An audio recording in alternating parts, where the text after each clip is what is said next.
Welcome everyone to day 3 of the second EU Carbon Farming Summit. I hope you're all ready for it and excited about this third day. I can feel your enthusiasm is really contagious, and I'm sure you're having a good time. I know a lot has been said already over the past 2 days. We're going to be discussing EU policy now in this panel, and of course EU policy has been kind of a topic all through the past 2 days, but I hope that with this session we can maybe look at it from a slightly different angle and bring some new elements into discussion. Because with the CRCF we are adding a new policy into the policy mix. Yesterday someone said that it was created kind of in a policy vacuum where there was nothing before, but I would say we have quite many policies there already that in one way or another affect how land is being managed. So I think with the CRCF we're adding a new kind of different type of policy to that mix, and I think it's really important to look at how those different policies interplay, how they interact, what the different policies look at, how they look at it, where the potential synergies are, but also maybe some tensions. And yeah, I think we should look at what these policies can learn from each other, what they can borrow from each other, and how they can mutually improve each other and work together to create a coherent policy mix that can deliver robust carbon farming at scale. There are policies that set targets and requirements on the one hand. On the other hand, there are policies that shape the potential demand for these activities, that shape the interest of the private sector to engage with investment. But there is one policy, I think, that we definitely need to take a close look at if we want to understand what is happening with agricultural land management in the EU, and that is, of course, the Common Agricultural Policy, the CAP. As a farmer yesterday on the panel said, if you want to understand EU agriculture, you have to look at the CAP, and I would agree that's really the policy that has decided a lot or steered a lot what our agricultural landscape looks like today. And so for this zoom in on the CAP, I would like to welcome Alan Matthews to the stage. Alan Matthews is a Professor Emeritus of European Agricultural Policy at the University of Dublin Trinity College, not too far from here. He's also former president of the European Association of Agricultural Economists and a member of Ireland's Climate Change Advisory Council. So welcome to the stage, Alan.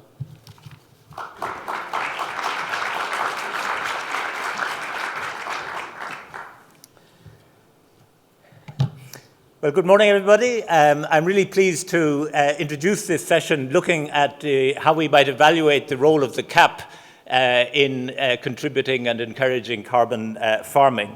And indeed, as Matthew has pointed out, several sessions have already referred to the significance of the CAP as the framework, the context in which farmers take their decisions.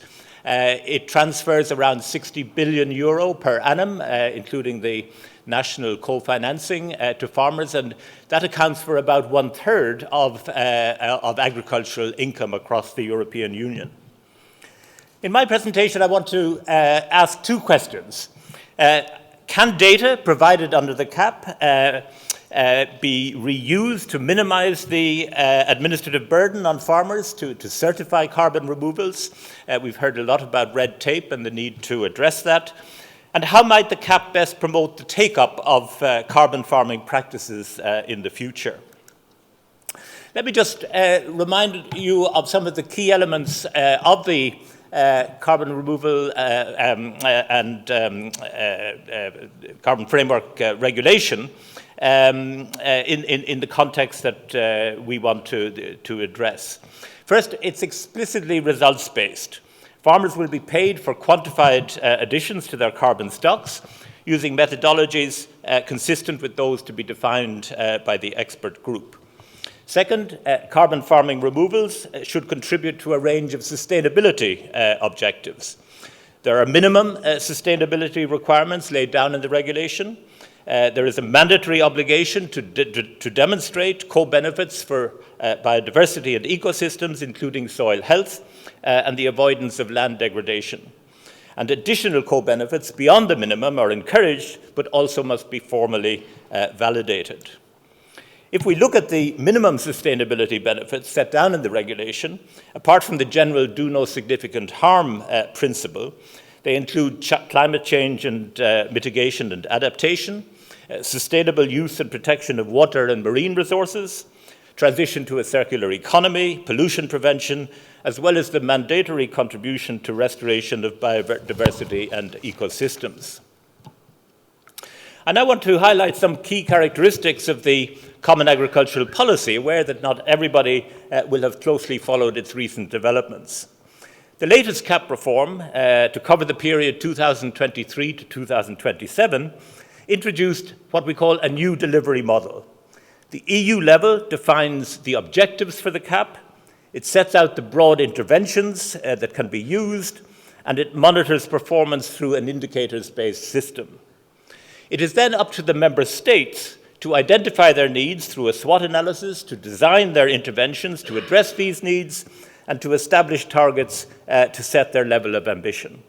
They do this in national CAP strategic plans, which must be approved by the Commission before they can enter into force. The new CAP regulation defines 9 specific objectives. 3 relate to the economic dimensions of farming, 3 relate to the social dimensions, and 3 relate to the environmental dimensions, which are set out here. And these include the objective to contribute to climate change mitigation and adaptation, including by reducing greenhouse gas emissions and enhancing carbon sequestration. There is, in addition, a cross-cutting objective to do with modernization, simplification, and innovation. The interventions to achieve this climate objective can be grouped under 3 headings. The grouping with the widest coverage is conditionality, which applies to all farmers who receive direct payments and area-based payments under the CAP. Conditionality requires payment beneficiaries to observe a set of good agricultural and environmental conditions, what we refer to as the GAIAC standards. There were originally 9 in all, of which several have a particular relevance for carbon farming. For example, GAIAC 1 requires the maintenance of permanent pasture. GAIAC 2, it's new in this current CAP cycle, requires protection of wetlands and peatlands.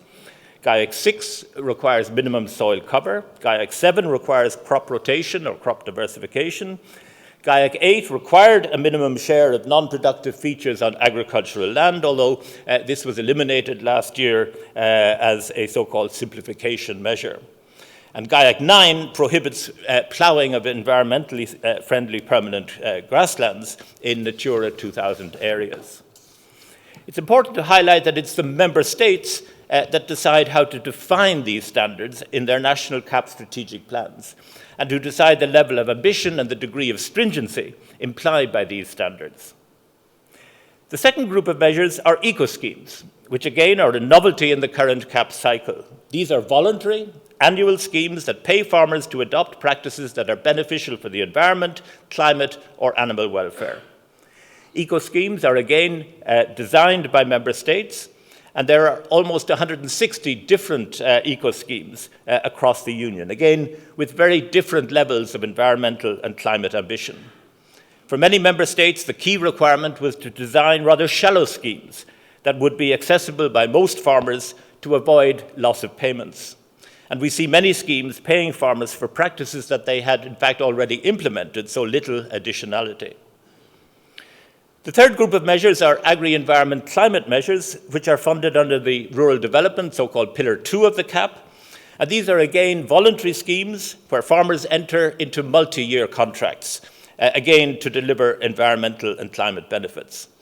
By their nature, they can be more demanding, and in 2022, around 20 million hectares of agricultural land in the Union were enrolled in such schemes, out of around 160 million hectares in total. They're almost entirely practice or action-based, with relatively few examples of result-based schemes. Finally, it's important to mention that under the CAP, member states are obliged to ensure that there is a farm advisory service to help farmers to understand the relationship between the compulsory standards relating to the environment and climate, including those arising from regulations outside the CAP, such as legislation on water, on sustainable use of pesticides, on nutrient management, as well as initiatives to combat antimicrobial resistance. Performance in relation to the 9 specific objectives, including climate, is monitored using different indicators in the so-called performance monitoring and evaluation framework. Member states must report a lot of information to the Commission, including, for example, output indicators. These are the number of farms or hectares or animals that are benefiting from an intervention. Result indicators that indicate the relationship to the targets that have been set in the National CAP Strategic Plan, and impact indicators that are used to evaluate overall performance over the period of the plan. So here is an example of some result indicators relating specifically to climate. You can see, for example, that member states in their strategic plans intend that 35% of their agricultural area will be covered by commitments intended to reduce emissions or to increase carbon sequestration. However, from a carbon farming perspective, these indicators are not particularly helpful. They're highly aggregated and they do not provide farm-level information. Nevertheless, farmers are already providing quite a lot of individual farm data to the national authorities to show that they are complying with the conditions associated with the payments they receive, although with some gaps. For example, farmers must already record data on pesticide use, and from 2026, these data must now be held electronically, whereas data on fertilizer use is much more variable and depends much more on national level rules. For example, here in Ireland, we introduced a national fertilizer database recording purchases of mineral fertilizer by individual farmers just in 2023. So building on the principle that data should only be collected once and reused many times, the recently published vision paper on the future of agriculture and food proposes a sustainability compass that would act as a one-stop shop for farmers, allowing them to monitor and record sustainability data only once. It's not fleshed out how that might work in practice, but it's clear what the direction of travel should be. And in this context, the Integrated Administrative and Control System, IACS, is fundamental. It consists of three elements: a land parcel information system that identifies over 100 million individual parcels of land across the EU, a geospatial application that shows beneficiaries the areas for which they are applying for aid, and for the first time in this CAP cycle, an area monitoring system, which can be used to track and monitor agricultural activities on land using both satellite data and, importantly in my view, geotagged photos uploaded by farmers themselves. So there would seem to be great scope to build on this development and to verify the sustainability requirements that may be associated with carbon credits in this way. I now turn to my second question: how can the CAP support the uptake of carbon farming? And this graph, based on the inventory data published by the European Environment Agency, actually suggests that we're making quite considerable progress. Most soil emissions, as we know, come from the organic soils, and there's been very limited reduction in reducing these emissions over time. These are the blue and the orange lines on this graph, and the black line actually shows you the 0 point, so the difference between removals and emissions. The inventory story for mineral soils is very different. Mineral grassland soils are shown as increasing sequestration over time, but even more striking is the trend shown for mineral cropland soils, which initially were net emitters, but in the inventories are shown as having been sequestering carbon since about 2015. In fact, if we add those together, mineral soils together have been a net sink in the inventories since around the mid-90s. And this is a clear data inconsistency with what we are told in the, for example, the Joint Research Centre, the State of Soils in Europe report published last year, which suggests that mineral soils are steadily losing carbon over time. Now, our interest here is not to solve this data problem, but to ask what contribution the various CAP interventions that I've just outlined as part of the green architecture may have made to these trends. The official evaluation of the previous CAP cycle suggested that CAP interventions in fact had a considerable impact on carbon sequestration, although a close reading of this report suggests that their estimate is highly uncertain and likely, in my view, to be a gross overestimate. Their methodology was to identify specific farm practices supported by the CAP, and then to multiply the area covered by these practices by expected emissions reduction factors from the literature.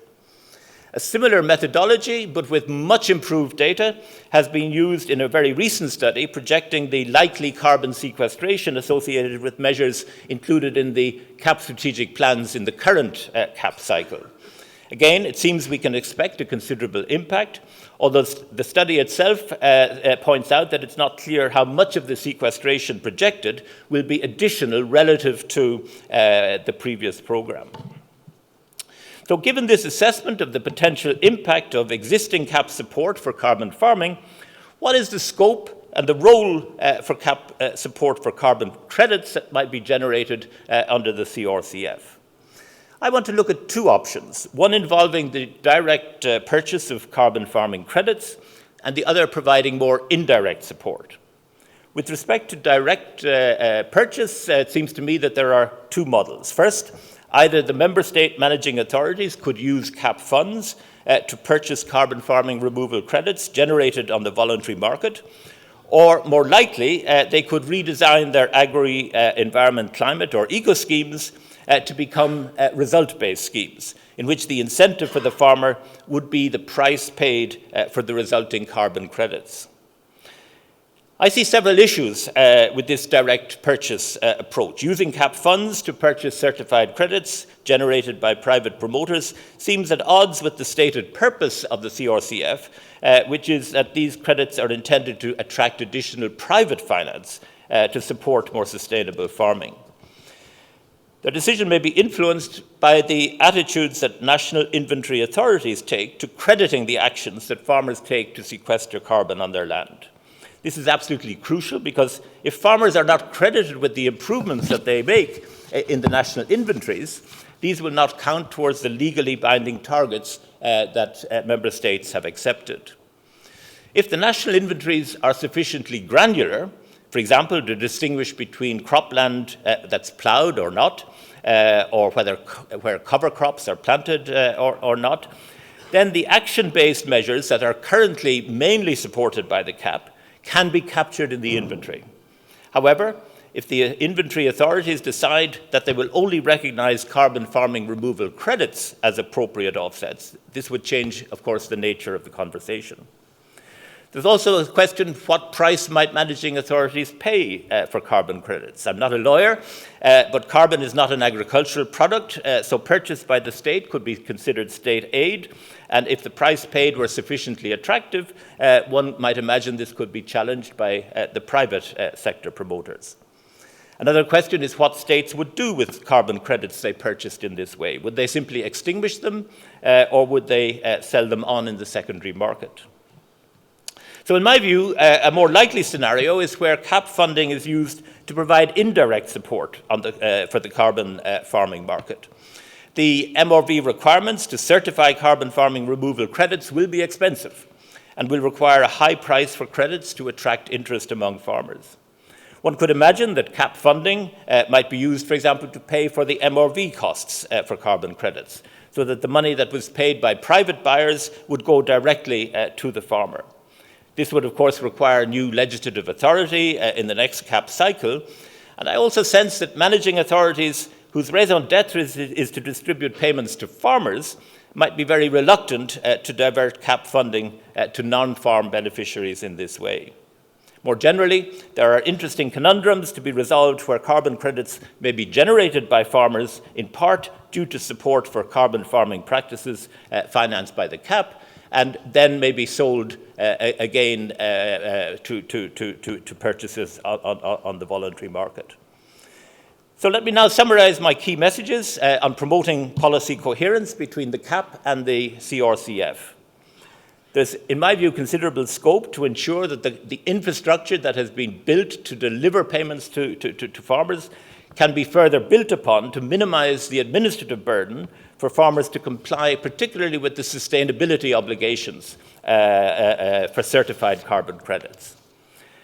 Action-based carbon farming practices are currently possible and delivered under the CAP. The level of ambition is not limited by the CAP regulations, but by the member state decisions. We need to recall that CAP schemes are designed by ministries of agriculture, not environment or climate. The key priority for any Minister for Agriculture is to ensure that EU money reaches his or her farmers with the minimum of hassle. It's thus not surprising that we see perhaps relatively limited ambition with the carbon farming schemes under the CAP to date. Given this, I'm perhaps a little skeptical that managing authorities will be incentivized to adopt certified carbon credits unless, as I suggest, these might be made a requirement for inclusion in national inventories. There may be scope, of course, for public funding to cover, for example, MRV costs to stimulate a market for carbon farming removal credits, but whether this should be for the CAP or some other source of funding is up for debate. And then finally, I just raised this question about potential double funding, where the CAP supports actions that can ultimately generate credits on the private market and which will need to be resolved. Thank you indeed.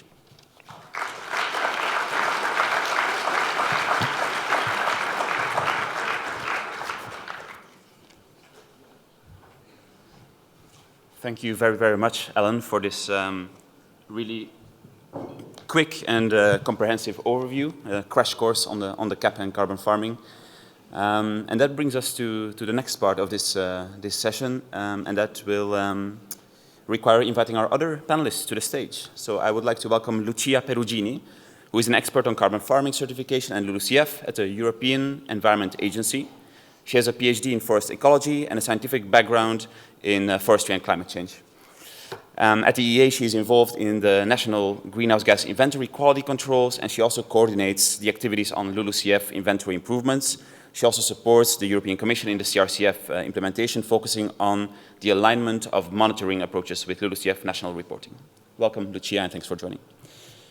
Next, we have Hugh McDonald, who is a senior fellow at the Ecologic Institute, applying an environmental economic lens to carbon farming and climate policy. His work focuses on nature-based climate mitigation, market-based instruments, and biodiversity finance. In the Credible project, his work has focused on carbon farming and sustainability. Warm welcome to you as well, Hugh. Thank you for joining. And last but not least, Andrew Voisey is Chief Impact Officer at Soil Capital, the agronomy firm that launched a regenerative agriculture transition program, certifying its climate impact in 2020. It is the longest running such program in Europe and is designed to enable food and beverage firms to deliver proven Scope 3 emission reductions and more resilient supply chains. Currently, Andrew is also on the supervisory board of the Cool Farm Alliance and a strategic advisor to Sustainable Soils Alliance in the UK. And previously, he has led the sustainable finance practice at the University of Cambridge Institute for Sustainable Leadership and was a climate change advisor to the Bank of England. That was a lot of things, Andrew. Well, I did anyways, now everyone knows.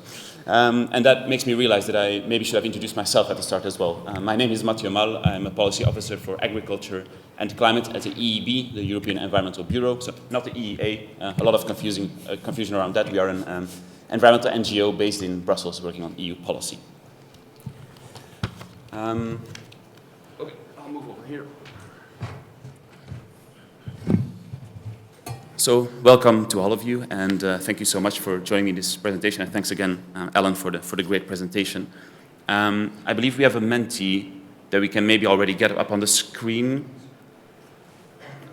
That's right. You see the code at the top. You're probably used to the Mentis now. So the first question that we would like to give to the audience and that can guide our discussion is which EU policies are relevant to carbon farming that you can think of, and we can maybe structure our discussion a bit around what you can think of. But while people get out their phones and start sharing their ideas, maybe we can already kick off the discussion. And I would like to pick up where Alan left us towards the end of his presentation, when he talked about how the CAP might maybe use or synergize with the CRCF, and through that way enable and incentivize carbon farming. I think there's a lot of questions, and I saw in the past 2 days as well a lot of interest around, where will those CRCF credits or units end up? What will be done with them? Under which kind of mechanism will they fall? And yeah, so Alan mentioned there is one potential avenue which could be through the CAP. But then yesterday, I believe Andrew was sitting on this very stage talking about value chain action, so scope 3 emission reductions, so insetting, which is another way that we could go about.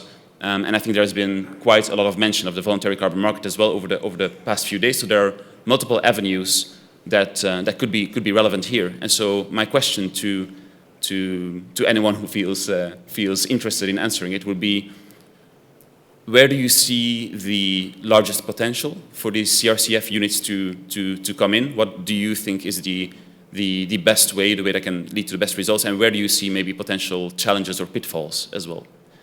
I'm happy to start off. And Alan, I found your CAP presentation very illuminating, and in particular, your use of the phrase policy coherence, I think, matters, because throughout the development of the CRCF process, we've been very focused on, as you said, Mathieu, the supply of certified units. And by design, we haven't been talking so much about where they might go and who might pay for them, which matters, because unless that happens, we don't get the results that we're all interested in. And I think my starting point for this is actually the vision of Christoph Hansen, the new Commissioner for Agriculture, who said very clearly in his vision, and this was also in the strategic dialogue that came before, that if we're serious about the agricultural transition, we can't rely on just public funding or just private sector funding. We have to be thinking about smart ways to combine the two, or blend the two, I think, Alan, was your phrase. And that's, I think right. I think if you talk to people in government, at the EU and in the private sector, there's a quick acknowledgement of that. And I think it's also right because the benefits are both private and public of regenerative farming or carbon farming. But I think the challenge that it raises is that we have to think truly systemically in terms of policy and policy coherence. And Alan's kind of challenged us to think about the role of the CAP, which of course is super important, but as we're seeing on the Menti, that there's plenty more to be thinking of. And it's really tough to think about that system, and people who have policy making roles often control a bit of that system, not all of it. For me, the CRCF therefore offers actually quite a unique opportunity, because, and I said this yesterday in the breakout, but in life before CRCF, if you thought the agricultural transition could be funded by offsetting, for example, then you would look at standards in the voluntary carbon market. If you thought that the agricultural transition could be funded via the value chain, the agri-food value chain, you'd look at insetting or scope 3 standards, which are different. They have overlaps, but they're different. And if you thought that the agricultural transition could be funded by the public sector, you'd speak to someone like Alan to get educated about the CAP and related initiatives. But they all tell farmers slightly different things about what to do. And that's a mess. And it doesn't allow for easy bringing together of funding.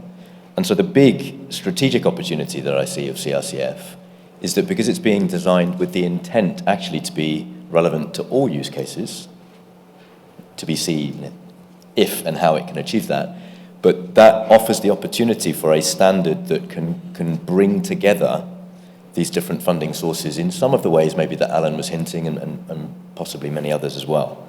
And I think that's worth fighting for, because if we're actually serious about the core mission here, which is the agricultural transition and giving farmers the support, the funding support that they need, then we're going to have to find ways to bring those funding pieces together. And so maybe the last thing I'll say on that, for me, what resonates the most is the opportunity to combine public sector funding, CAP and otherwise, with the strategic interest that the agri-food value chain has. Because it's that sector that has interests in the co-benefits and the sustainability of farming beyond carbon, because that affects the resilience of their sourcing. So there's a great strategic alignment there. But what alarms me is that we have actually European policies and law already in place that was starting to bring the agri-food value chain to the table there. And I'm thinking about the acronym soup of CSRD, the disclosure regulation, requiring companies to disclose their supply chain impacts, and CSDDD, the due diligence directive, which, amongst other things, requires companies to have transition plans for their supply chains in line with the Paris Climate Agreement. Combine those two things together and you're starting to have the level playing field that agri-food value chain companies are asking for to bring them to the table to invest in their supply chains. But of course, we're going through a political convulsion right now where that is being opened up, is I think the polite diplomatic term. And I'm not sure how much, this community, for example, really sees the impact or the potential consequences of that. I'd be interested to know. We can sort of dive into how much is coming up. But that's a sort of flag that I would raise just at the beginning. Thank you. So in summary, trying to make sure that CRCF can indeed cater to these different avenues so that they can rather work together instead of prioritizing necessarily one of them. And the question of how do we tackle this, what Ellen also mentioned, this blended finance aspect, right? How can public finance and private finance really, maybe how can public finance unlock private finance to incentivize carbon farming? All right. Hugh, yeah. Yeah, I mean, just jumping off from where Andrew left off, we discussed on Tuesday, we had a breakout session in the Pottle room, and we were discussing what was motivating these private investments into carbon farming of any sort. And a couple of things were mentioned. I think reputation came up, which I think was an obvious one. We were all expecting to hear that these corporate actors want to be seen as good corporate actors, and that maybe it's of some importance to their consumers.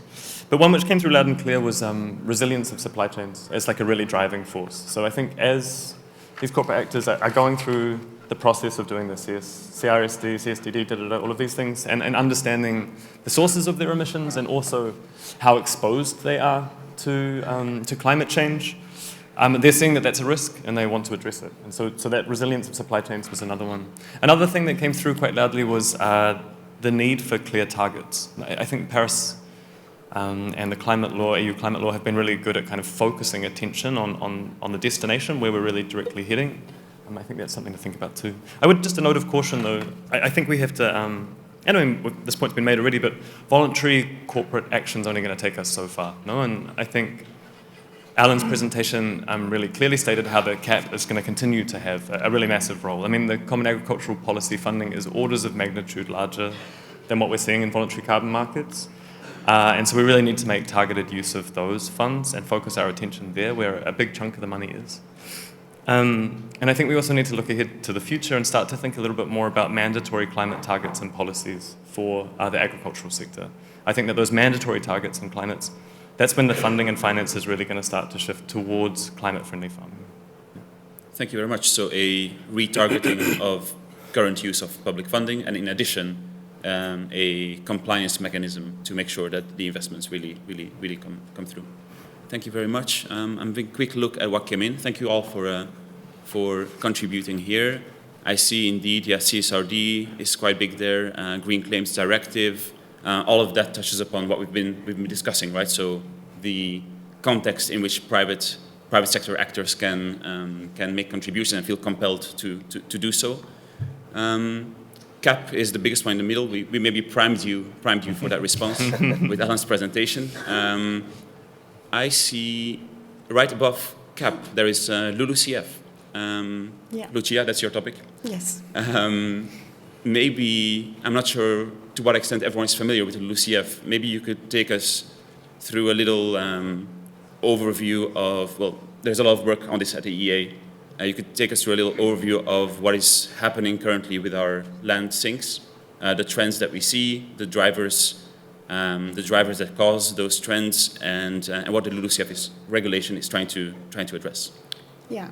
Thank you very much. And let me also link to the discussion done earlier, where these CRCF credits should land. Of course, at the end, they should contribute to the achievement of the LULUCF target, which is a quite ambitious one.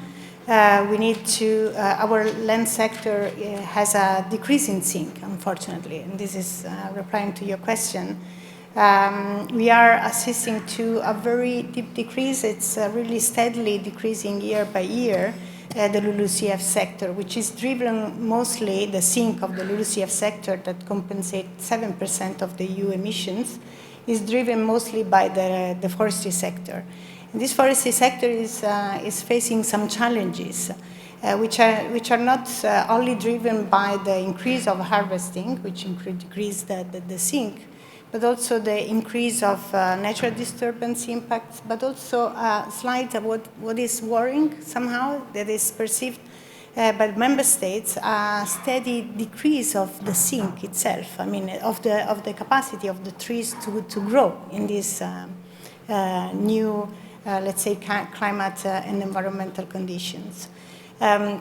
So even if in some cases the harvesting rate has been seen like stable, the sink is still decreasing a little bit. So there's the capacity of the forests that are challenged there. So we have a target, a LULUCF target.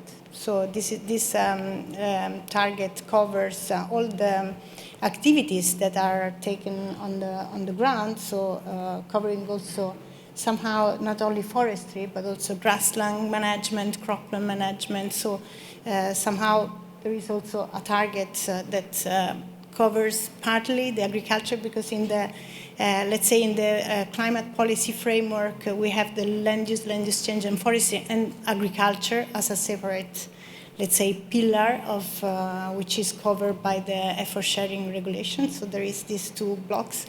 But if we look at the soil, at the soil dynamics, soil carbon, then there is a target which is covered by the LULUCF regulation somehow. And this is an ambitious target, if I may, or probably, which is... in light of the current trends. In light of the current trends, because, and then, which is 310 million of tons to be reached by 2030. We are not there yet, and there are some member states that are really struggling to achieve, because this target then is translated by member states. So we have our European, but also member state targets. And then the CRCF is actually a tool to actually support the member state and the EU as a whole to achieve these targets. But I really appreciated your intervention. What are the drivers of this change? What are these really the incentive of? And then we need the demand. And this is an issue of where the demand comes from, where the money comes from. So we really need to put together all the different sources that may come from the value chain, but also from the CAP, supporting not the credit itself, but all that is needed around that. So MRV, and I really appreciated the mentioning that MRV could something that could be vehiculated through the CAP. So you could say that our land sinks are degrading, but we have a LULUCF target that is trying to reverse that trend. But since it is very difficult for many member states to actually reach that target, it would be, you're saying basically we can use any help there is to incentivize practices that can lead us to achieving that LULUCF target.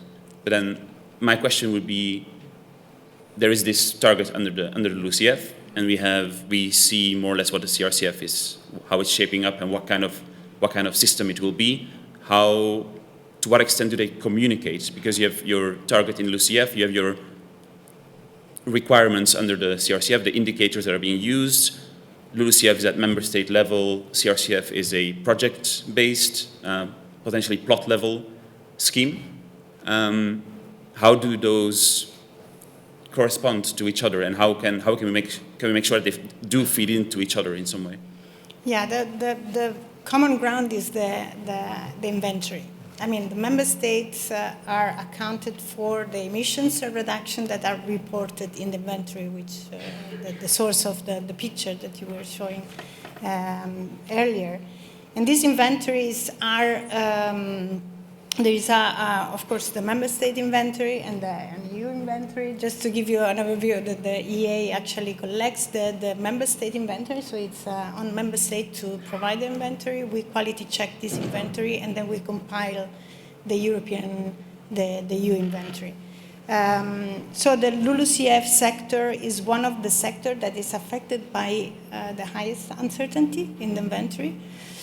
because of several reasons, but also for the difficulty to track the changes on land. And there are, it's in many cases, for instance, in soil carbon, we see that member states are still using a lower level of accuracy, like tier 1 accuracy level, which means that the member states are not really seeing what is happening on the ground through the improvement. And this means that there are cases where the land in cropland soils is accounted for with tier 1, which also means that there is no emissions and removals captured in this land.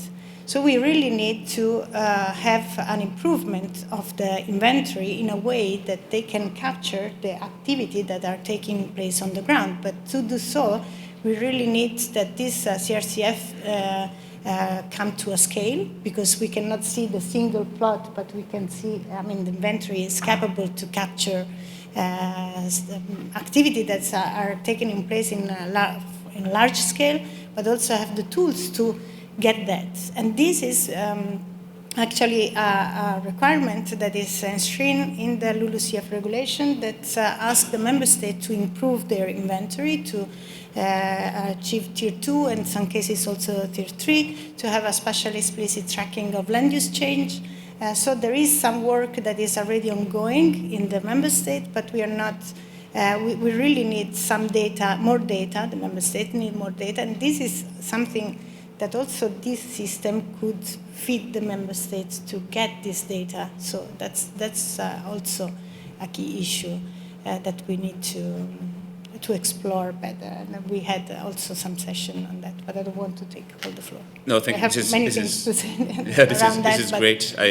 I'm wondering if I got it right. You're saying member states, the inventory should evolve towards more detailed analysis and reporting, so tier 3 methodologies, and you're saying that actually the CRCF, in order to be more compatible and to be able to exchange with the CRCF, it should evolve towards that more detailed reporting. At the same time, you're saying actually data generated under CRCF might facilitate that transition to that more detailed inventory.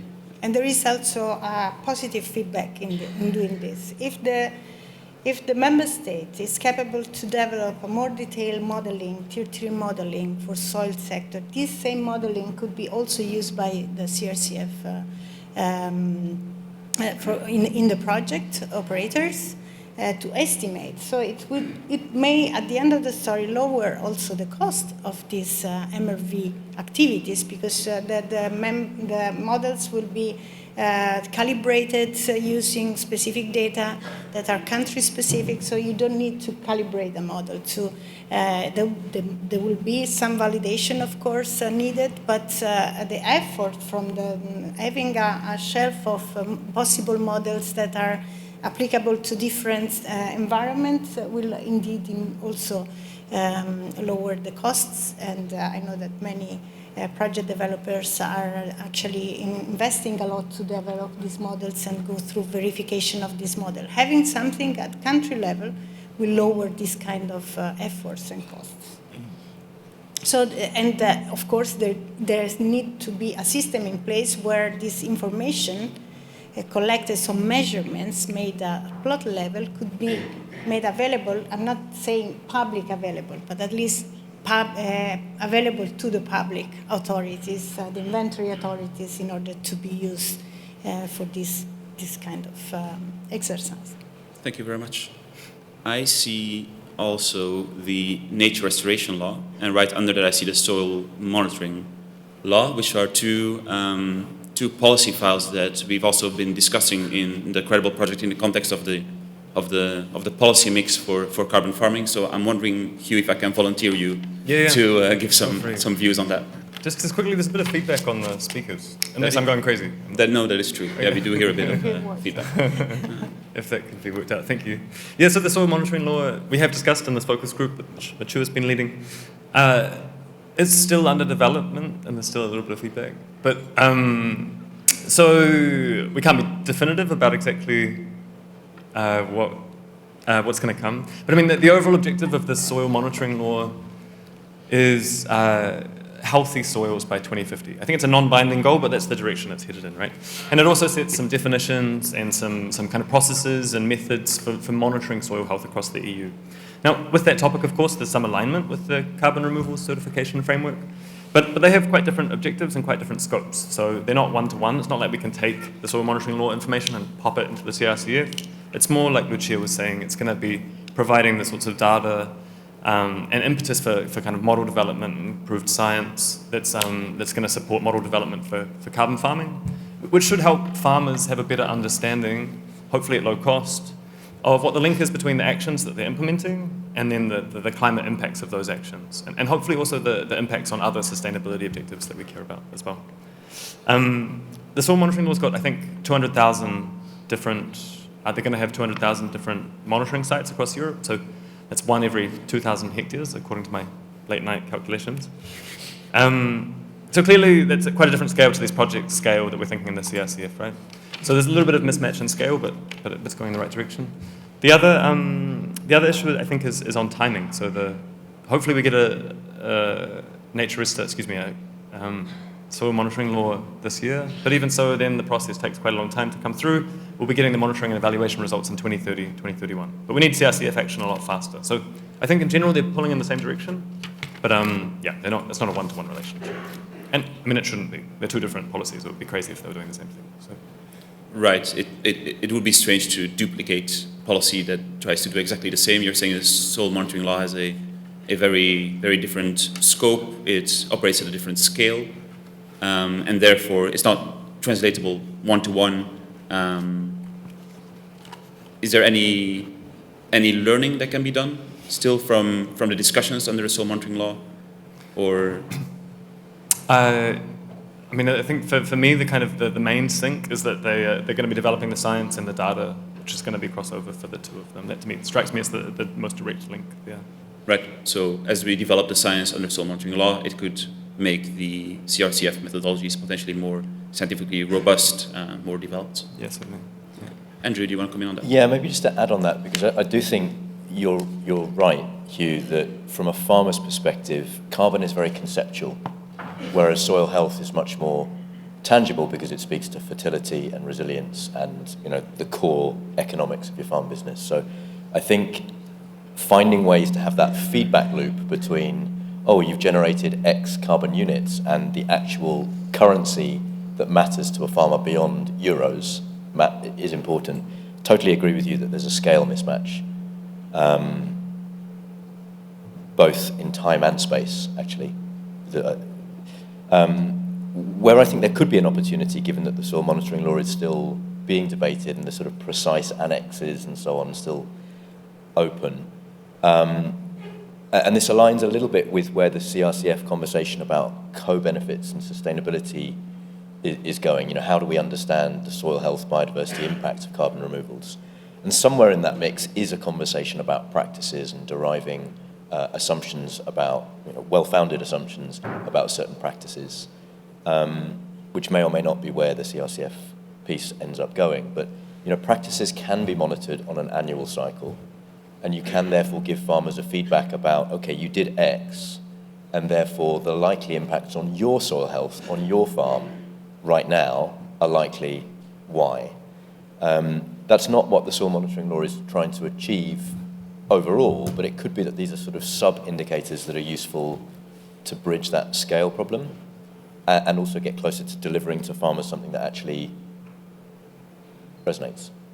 Indeed, the relevant question under soil monitoring law is which indicators exactly will be used to, for example, monitor soil biodiversity and so on. And that is, I think, a discussion that is at the same time ongoing, again, at a different scale with a slightly different intention maybe, but under the CRCF, because also there are discussions about, okay, how do we actually monitor biodiversity and which kind of biodiversity are we going to look at? So I think it will be interesting that those policies look at each other and ideally maybe learn from each other and take an indicator that could, either indicators that support each other or indicators that match in some kind of way. Hugh, I volunteered you both for soil monitoring law, but also for the nature restoration law. Do you want to say something on that? Yeah, happy to talk about nature restoration law as well. So the nature restoration law came into power last year and aims to restore nature within the EU. So I think 80% of natural spaces in the EU are degraded. And this policy sets member state targets, so member states are obliged to take action to improve these degraded areas. So 20% by 2030 and increasing amounts by 2040 and 2050. For agriculture, I mean, there's different targets set for different types of ecosystems. So for agriculture, there's an obligation on member states to improve the biodiversity of those ecosystems. And the indicators that are used there are things like a grassland butterfly index, area covered by high diversity landscape features. I've got them here in front of me. Soil organic carbon, and a common farmland bird index. And I think there's some clear overlaps there with the carbon removal certification framework. And certainly, Alan already introduced the sustainability requirements of the CRCF. So there's an obligation that you do no significant harm to a number of these different sustainability objectives and deliver biodiversity co-benefits. And initial drafts of the CRCF methodologies that came out late last year for carbon farming on mineral soils proposed that we could just use one of those indicators that I just listed from the nature restoration law to demonstrate that those carbon farming projects were delivering biodiversity co-benefits. But I think problematically, as you would have hopefully heard, one of those indicators is soil organic carbon. So it seems like a bit of a circular argument. No, I mean, we know that these carbon farming projects are going to deliver soil organic carbon improvements. At least that's the entire aim. Yeah. That's the main benefit. I don't think it's sufficient to say that that one indicator by itself can also be demonstrating this biodiversity impact. So hoping to see that that will be adjusted in the next, the revised drafts of these methodologies. Right, so there is a way to be coherent with other policies, but still not get it right if you copy an indicator, which is your main. Well, I mean, yeah, depending on your objectives, I think. But yeah. Okay, yeah. Okay, yeah, good to hear. Maybe we can go to the next Menti question, or actually, no. Before we do that, Lucia or Alan, is there something that you would want to base? I mean, you've kind of, I think your presentation touched upon a lot of things already. But hearing the reflections from the others, is there something you would like to add, maybe? Maybe just 2 points. First of all, I really want to endorse what Lucia has said about the importance of making the national inventories more detailed, to be able to capture what farmers are doing. Because, of course, if a farmer adopts a practice and sequesters carbon, that's good for the atmosphere. There's less carbon in the atmosphere, that's a positive. But our legal framework is that we have these legal targets. Member states, Lucia has described it for the LULUCF, and agriculture then is also within the effort sharing regulation. And unless we're capturing that in the inventories, we are simply not demonstrating progress towards those targets. And there are really serious implications of failing to do that. So I think probably I would argue that the IAC's approach, in other words, building on this very detailed database that member states have at plot level, is likely to be a more sensible way of trying to integrate carbon farming implications, results into the national inventories than the CRCF, which is always going to be, much more patchy. So that would be an argument for a technical discussion. The other point I wanted to just raise, and this is picking up on Andrew's point about the notion of blended finance. Because, I mean, you can think of blended finance in the following way, and I'm really just throwing this out. It's not something I'm an expert on. But, for example, under the CAP at the moment, we can support carbon farming measures. So, for example, a farmer can get a grant for agroforestry. Okay, so that's the public money. So we are paying the farmer to plant the trees. Then a promoter comes along and says to him, look, I can actually get a private company, it can be insetting, it can be offsetting, who's actually willing to pay you for the carbon that you are storing in that tree. So you're getting the public finance to plant the trees, and then you're getting additional private finance, which of course is good from the farmer's point of view, and it's certainly going to encourage the farmer to engage in agroforestry more than simply the public finance. But is that allowable, if you like? Is that this double funding argument? This is the question for me. I mean, that would be the most obvious way in which you could have blended finance. But as I say, those of you who are more experienced, is it actually allowable? would it be acceptable for your scope 3 emissions or whatever else you want to, a private purchaser who's willing to pay for that carbon is going to do with that? Absolutely, the question of this blended finance and at which point it becomes double funding potentially and is conflicting with any rule that may be out there. It's a big question, and so therefore the role of public finance really needs to be looked at very, very carefully. Lucia, did you want to add something? Yeah, I think that this issue on the double funding with the CAP has been clarified multiple times by the Commission. That it's actually when the CAP is not funding directly the generation of the carbon credit, so it's not paying for the carbon credits. This would not incur into double counting, let's say, and double finance. Because what the CAP is financing are other services or the same activity, but not for the purpose of generating the carbon credit.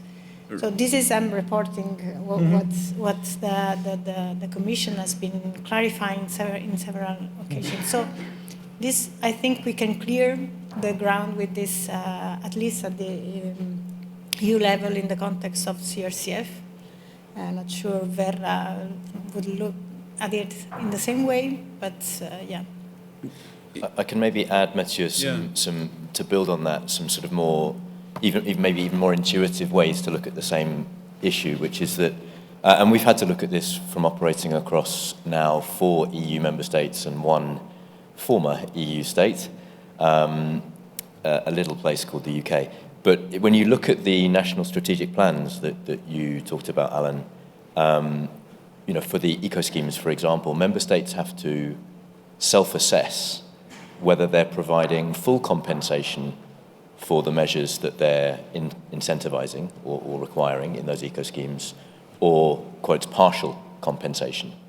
And there's a variation of approaches for various reasons, I'm sure. But in many cases, what you have is a self-assessment from the managing authorities saying that we are only partially compensating farmers for the efforts, for the activities that we're asking them to undertake. And so from a sort of pure common sense point of view, that's them saying that they aren't providing enough money to fully incentivize this action. So that's one angle. And maybe, to pick up on your agroforestry, to make this even more real life, if you're integrating agroforestry into an arable field, for example, I know there's plenty of other forms, but that's the one I know best. So you'll have alleys of trees leaving the rows for your arable crops. To maintain that in a way, so there's the establishment of the trees, which you talked about, the original capital expenditure, but there's also operating expenditure, ongoing maintenance, because you need to prune the roots, for example, as well as prune the lateral growth of those trees so that you don't have too much competition between the trees and the crops, and you actually get the right balance. And so, there's another way to look at that where you could end up saying, well, paying for the capital expenditure is a partial compensation, because there's more to it than that. So I think that's kind of a lens that can help with this sort of thinking. Yeah, we will leave some time for comments and questions at the end, and I think this is a topic that would be very interesting also to hear comments from the audience or views on that. Let's move on to the next mentee, please. So Alan already mentioned in his presentation there has been a lot of attention, and I think rightly so, on making sure that we don't add too much additional complexity when it comes to the daily work of farmers. And we know that farmers, for different reasons, are already collecting a lot of different data. And so I think there's an interest here in seeing what kind of data is being collected already, and how it could maybe be used, how there could be a synergy to use it also to demonstrate eligibility for some of the criteria requirements under a CRCF, because the CRCF, as has been mentioned multiple times, besides the requirement to monitor the carbon, it also has a host of sustainability requirements, and this is what the categories on the mentee refer to. So, for example, there is a requirement to demonstrate that you are positively contributing to biodiversity, but also at the same time not doing harm to the environment by, for example, increased use of inputs or increased generation of waste and so on. So interesting to, okay, there's very clear outliers here. Yeah, I think, Andrew, you're probably among us the one that is, the closest to the ground and working with farmers and most in touch with kind of the data they already collect in different contexts. So do you want to, maybe looking at this, walk us through where you think there could be potential, synergies, and where we want to avoid duplication and asking for the same information again, but maybe in a slightly different way? My first reflection is the poor worms, the below ground biodiversity. Nobody cares. Well, we had some farmers on the stage yesterday that cared very deeply about worms. And that's probably the three, right? Yeah. No, in all seriousness, I think the way to look at this is probably, if you take that principle of a farmer should only be providing data once and then it's being reused, which is, a Christoph Hansen baked into the vision. It's been said many times in the last few days. I think it really matters. We should be looking at these data points from the point of view of what do farmers have to disclose, and then there's a whole separate category of what are they voluntarily doing because they see the additional benefits. And sort of right at that end of the extreme will be the farmers that are digging holes and counting worms, which is very valuable for soil health monitoring, but it's not widely done. And so I think our perspective on this, from a very soil capital point of view, we're working now with 2,000 farmers across many countries, gathering hundreds of data points from them each year to drive assessments of their GHG emissions, their carbon removals, but also their impact beyond carbon, soil health, biodiversity, water. And clearly it's been in our interests to make that as pain-free as possible, because every time we ask for repeated data disclosure, it creates friction with clients. So there's a very clear economic incentive for us to have innovated as hard as we can there. And here I would say we absolutely don't know everything. So if there's wisdom on the panel and in the room, terrific.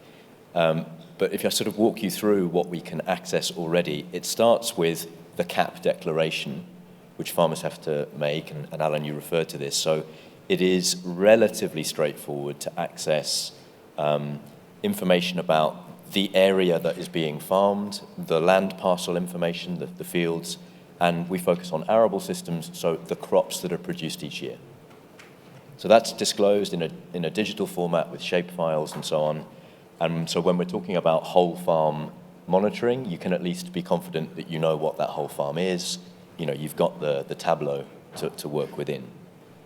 But then I think the real challenge comes where, if we want to be driving tier 3 methodologies, and in my head, I'm thinking about a quantification approach where you measure and model, because again, that's what I know best.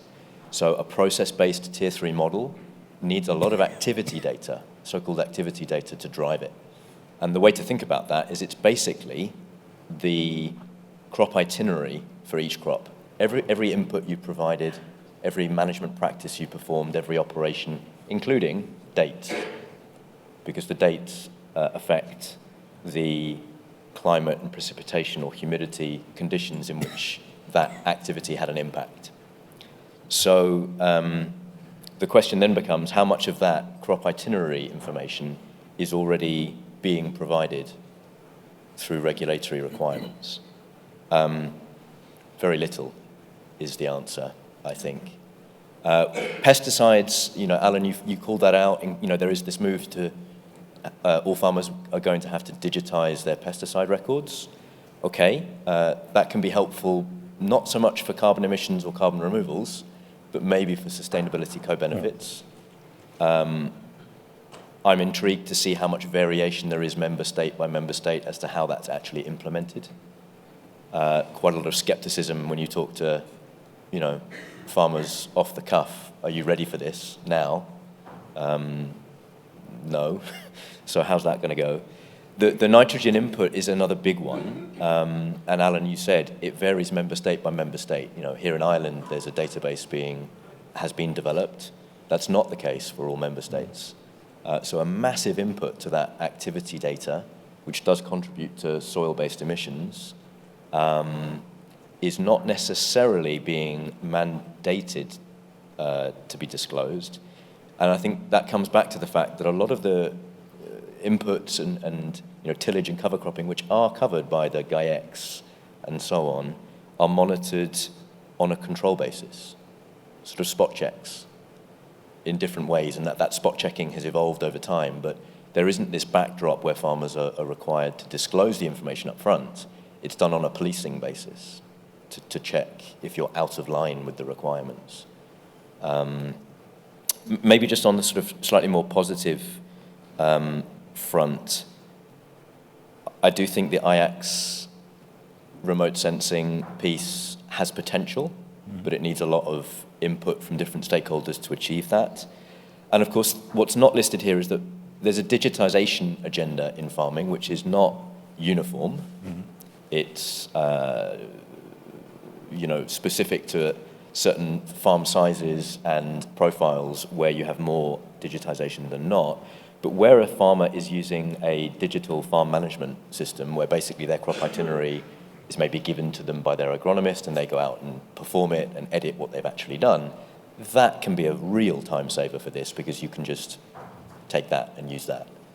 That's not a regulatory requirement, but it is a policy priority, again in the vision, to encourage more digitization. So that's an agenda to look closely at as well. Thank you very much. Lucia, Andrew mentioned whole farm monitoring, and I think that's a quite important point, because what you would want to avoid in a kind of worst case scenario is that a farmer engages in a carbon farming practice on one plot and that is certified. It has certain maybe consequences, impacts on production, on input use and so on, and it might display some effects to another plot. That could be a potential hypothetical scenario which you want to avoid, and so therefore the whole farm monitoring is important, so you know what's happening on the whole farm. But there is kind of that's at micro level, but at macro level, there's an extension of that potential issue where if a farm changes its management and has impacts on production, it might also have displaced impacts outside of the boundaries of the farm, which is not in the farm's direct control. And that's usually referred to like as indirect land use change is an issue that can come up where the issues or the effects of what happens on a farm have also displaced effects somewhere else. And that is something, to my knowledge, happy to stand corrected if anyone sees it differently, but I think the CRCF does not cover that and recognizes it as something that is very complex, of course, to follow and to monitor. I was wondering, is there something that we can learn from? I imagine this must be an issue under LULUCF as well, with different types of land use and trying to move land use in a certain direction, but it might always have impacts that are displaced and that impact land use elsewhere. Is there any mechanism in LULUCF for tracking this? And is there something there we could learn potentially for this project level scheme that will be the CRCF?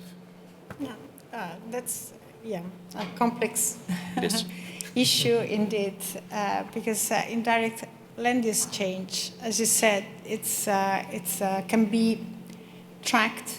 I mean, not the specific, but can be simulated, because this is the thing we can do only using integrated assessment models that combine economic drivers at global level. So it's a global issue, because this indirect land use change is actually triggered by the shift of your crop, because you are planting trees, so your wheat could go somewhere else and then displace. In this somewhere else, they are not cultivating anymore soybean, and then the soya is purchased from Brazil, and then you have the indirect land use change. So the chain is so long, it's impossible to track and to monitor. Indeed, the indirect land use change worries mostly is that these emissions, if we want to look at the emission side, are not reported and tracked. But in a world where I'm biased, I know that I'm looking just to the LULUCF and the emission, the world is more complex. But if we want to look at that, we are in a world where all member states, all parties of the UNFCCC should report on their land use change and emissions and removals. And this is actually somehow secure that these emissions, wherever they take place, apart from the US, wherever they take place, they will be accounted for, in theory. But this is something that may, let's say, ensure that these emissions are not left unaccounted for. Then if this should be attributed to the single person and the single operator, this is another issue. What I see that is more tricky is to understand whether there is the food security challenge there, whether this displacement is actually affecting also the overall food security and production, and this shift of production then as a whole, not the single one, but a bunch of the volume of the carbon farming that are replacing crops with trees to make, then it might generate a leakage, a big leakage that needs to be addressed.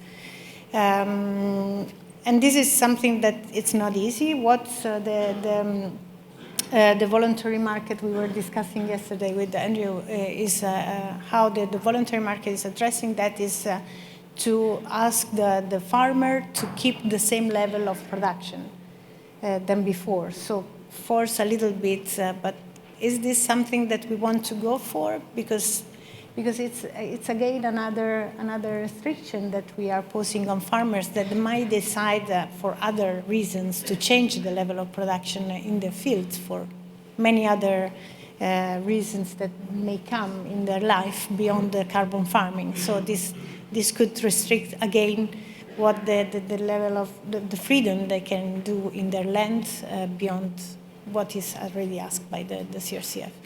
So I'm not, probably answering the question because there is no answer, probably. Yeah, thanks for giving it a shot. Anyways, it is a complex matter, and also especially if we discuss, the whole production system. I think without looking at consumption, which is the other side of the same coin. Exactly. So when you talk about potential leakage, all of that.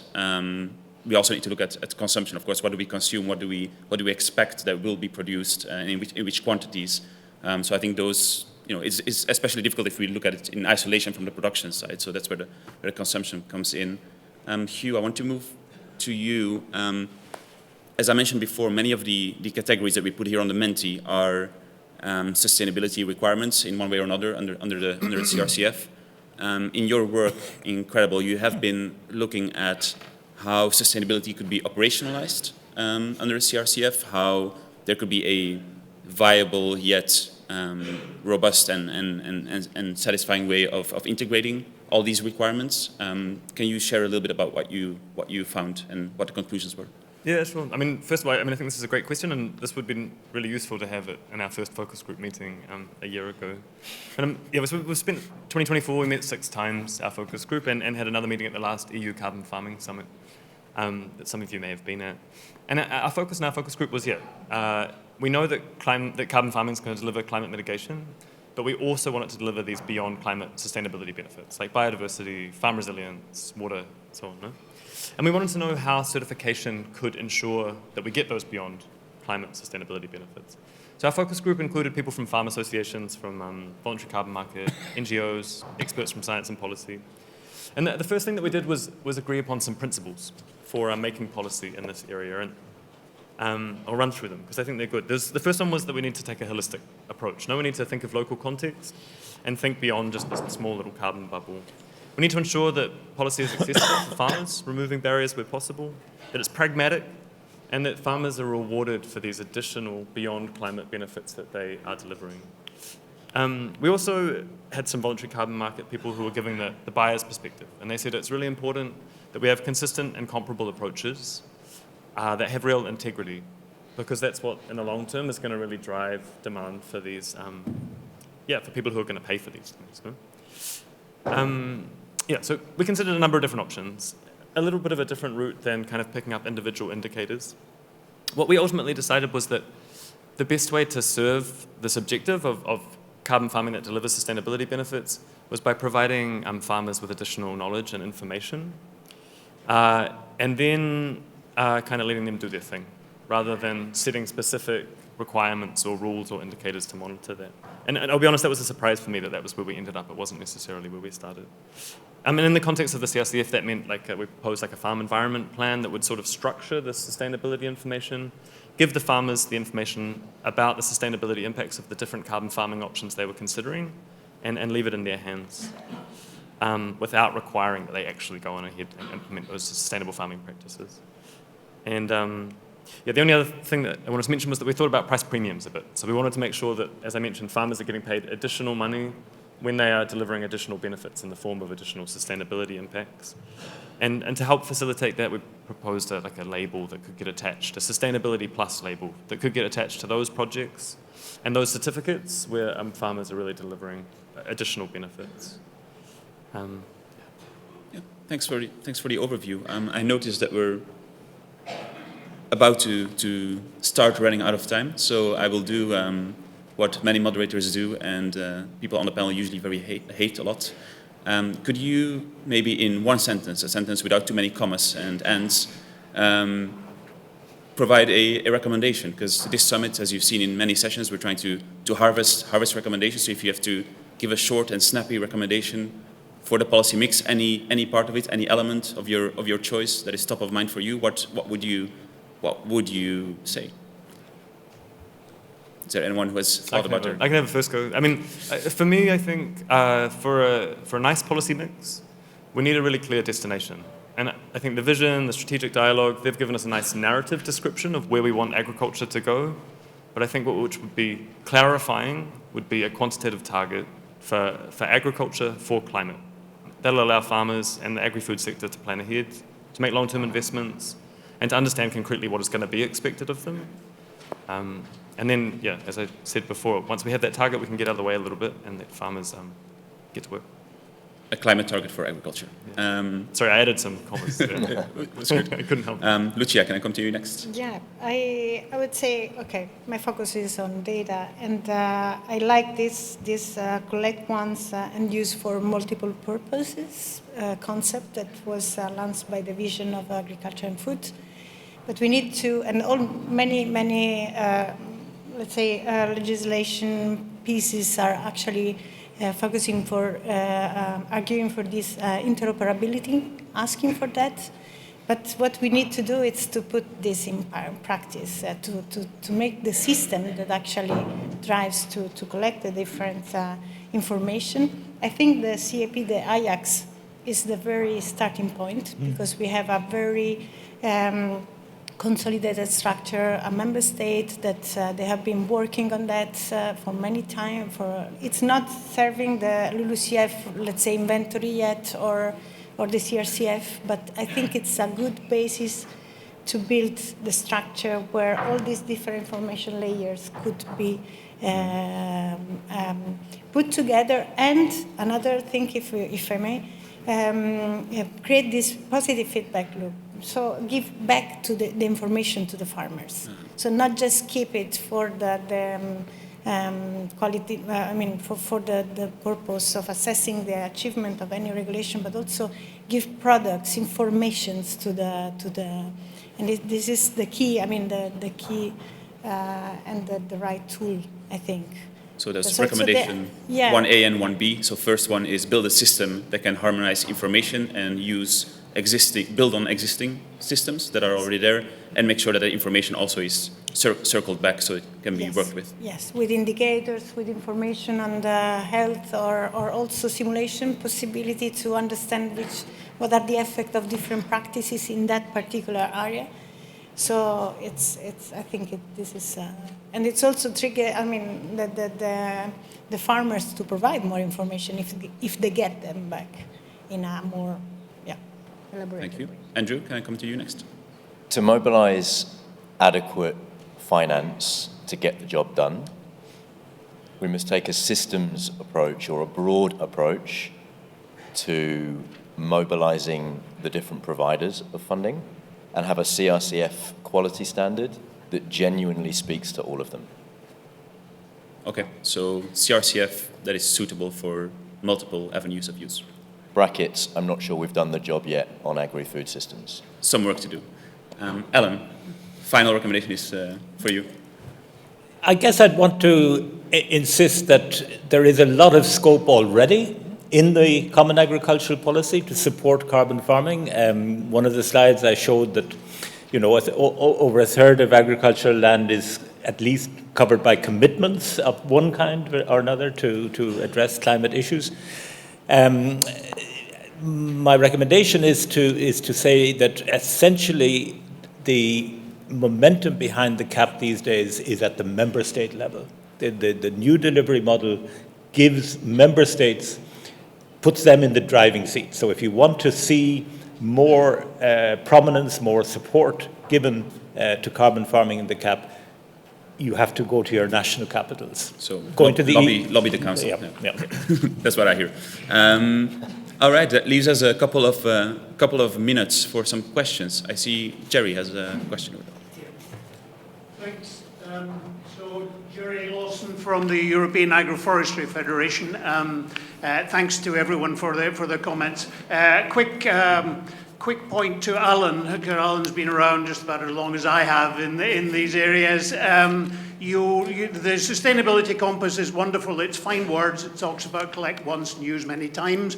But you'll probably remember back in 2007, the European Union passed the INSPIRE directive, and this placed an obligation on all member states to make publicly available geospatial information that was collected with public data. It's actually taken until this year for more than 2 member states to make their LPS information available on their INSPIRE portals. And someone's working hard. I don't know whether it's Lucia or somebody in DG Klima, but the member states have suddenly started making this available sort of 16 years later than they should have done. But I'm pointing out there are all these new initiatives that come in the vision. We've seen them all before in various guises. Again, Alan, you remember Phil Hogan was one of the ones that was pushing, when he was Agricultural Commissioner, was one of the ones that was pushing the FAST tools, the Farm Sustainability Tool. This was actually a GAIAC. This was GAIAC 5. It should have been implemented by now. And it quietly disappeared. All the member states and some NGOs pushed it back into ACES, and it's never really appeared. And worse than that, there's an obligation in the CAP regulation for all member states to have made the FAST tool available by December last year. And none of them, absolutely none of them have done it, nor is the Commission talking about enforcement procedures against them. Now, this FAST tool would have been wonderful for all carbon farmers around here because it was supposed to provide parcel by parcel information on fertilizer inputs, on soil characteristics, and it's quietly disappeared into the long grass. So Alan's final point is very true. The Commission is in a lot of things completely powerless. If the member states don't want to do something, then they collectively get together and don't do it. And even the LPIS information, there's still big countries like Germany where half of the lenders keep this information secret. Italy, where more than half of the regions keep it secret. And Greece, where the whole country keeps the parcel information secret. So we need to work on the member states, crucially. Thank you very much, Jerry. Is there any other comment or question?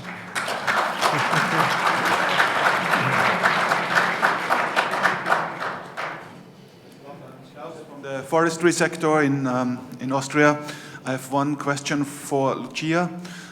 In Austria, opinion leaders have the notion that the more accurate national inventories get, the more Tier 3 data is integrated in a very timely fashion, the more likely it could be that double counting could become an issue if carbon credits are featured as well in national inventories and on the voluntary carbon market. Could you a little bit care to reflect on that issue? Yeah, this is more the area of the Commission, but and please correct me if I'm wrong. I mean, the CRCF is a EU system that works within the EU boundary, aimed to contribute to the national target, the EU targets mainly, but also in the national targets under LULUCF. So it's an incentive system.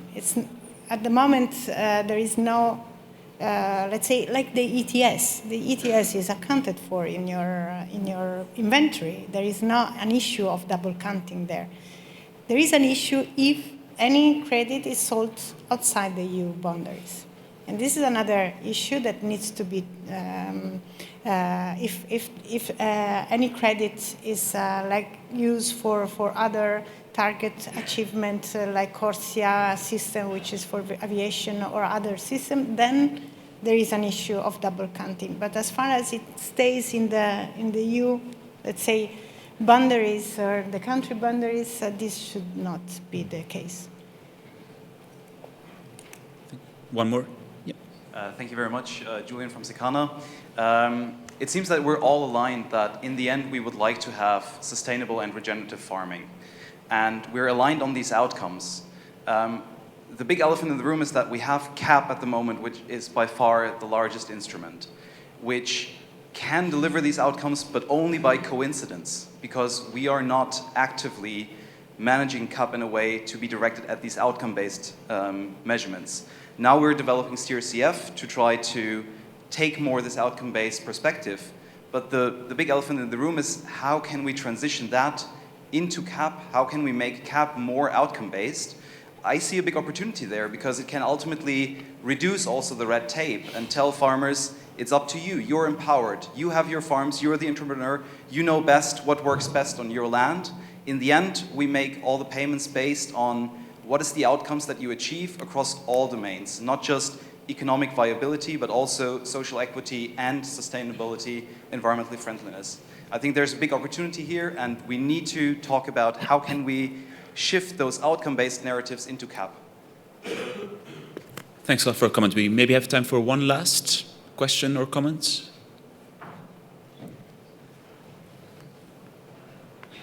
Hi there. Is this working? Hi, my name is Misty. I'm from Canada. I'm a farm advisor for the purpose of this comment. I just wanted to speak about the double funding that you had mentioned, and the way I view it, I think everybody here can agree that there is a lot of social benefits to carbon farming, and the way I view the funding from governments is to support the cost to that social benefit, because if you look at the actual carbon market, there's a whole nother ream of expenses a farmer would have to go through in order to actually validate and verify and put those carbon credits on the market. So I think that the funding should be viewed from the government as the social benefit and that investment. Thank you for the comment. And I think with this, I can no longer hold you from going and have your cup of coffee in the break. So can you please join me in thanking our panel for their amazing contributions?